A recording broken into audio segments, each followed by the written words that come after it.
So once you're getting in front of owners, you're getting financials, what do you need to do now? So before you actually make an offer, you need to structure the deal.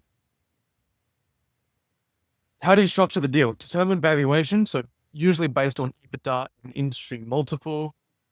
Determine bank financing. It's typically 50 to 70% of purchase price, and fill the funding gap.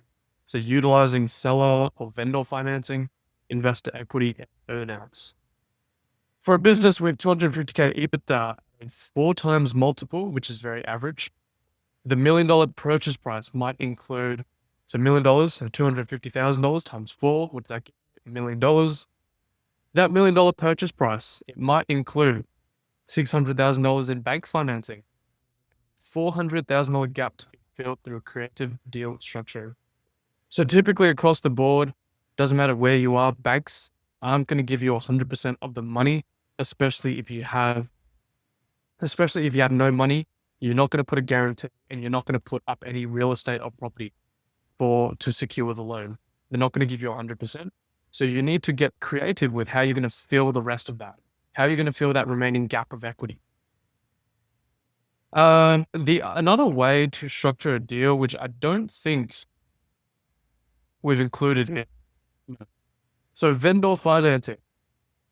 If you actually just want to skip the banks completely, you can do 100% vendor financing. I can make another video to go a little bit more in depth in how you structure and negotiate a vendor financing deal. But essentially, this is an IOU with the seller, right? A vendor financing, it's an IOU paid to the seller over time. Typically 3 to 5 years with interest. This 3 to 5 year range, realistically, it could be anywhere from like 1 month to 99 years, even more, right? It's an IOU to the seller. So it's really based on how well you can negotiate with the seller. So this can cover 20-30% of the purchase price and demonstrates the seller's confidence in the business's future performance. So 20 to 30% of the purchase price, if you're going to use bank financing, right? If you're using vendor financing to just bridge the gap. But obviously, if you're using 100% vendor financing, then you're not bridging anything. Then it's literally just, it is a complete demonstration of the seller's confidence in the business's future performance, but also it's a gauge of how committed, how motivated they are to selling, and how much they trust you, really. So this is why it's important to sell yourself well, dress well, have a credible board, have credible accountants and lawyers, right? The more you have this stuff in place, the more people will trust you with their money and their assets and their time.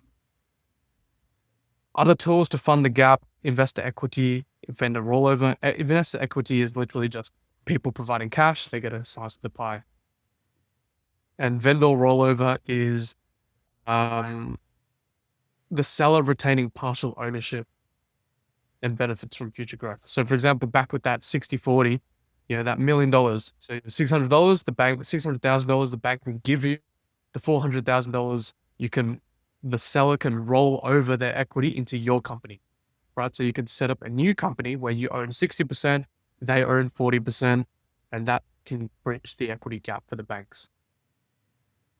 This way, the sellers can still hold on to a piece of the business. And as you grow the company and as you consolidate and raise your company value, their equity is going to raise in value as well.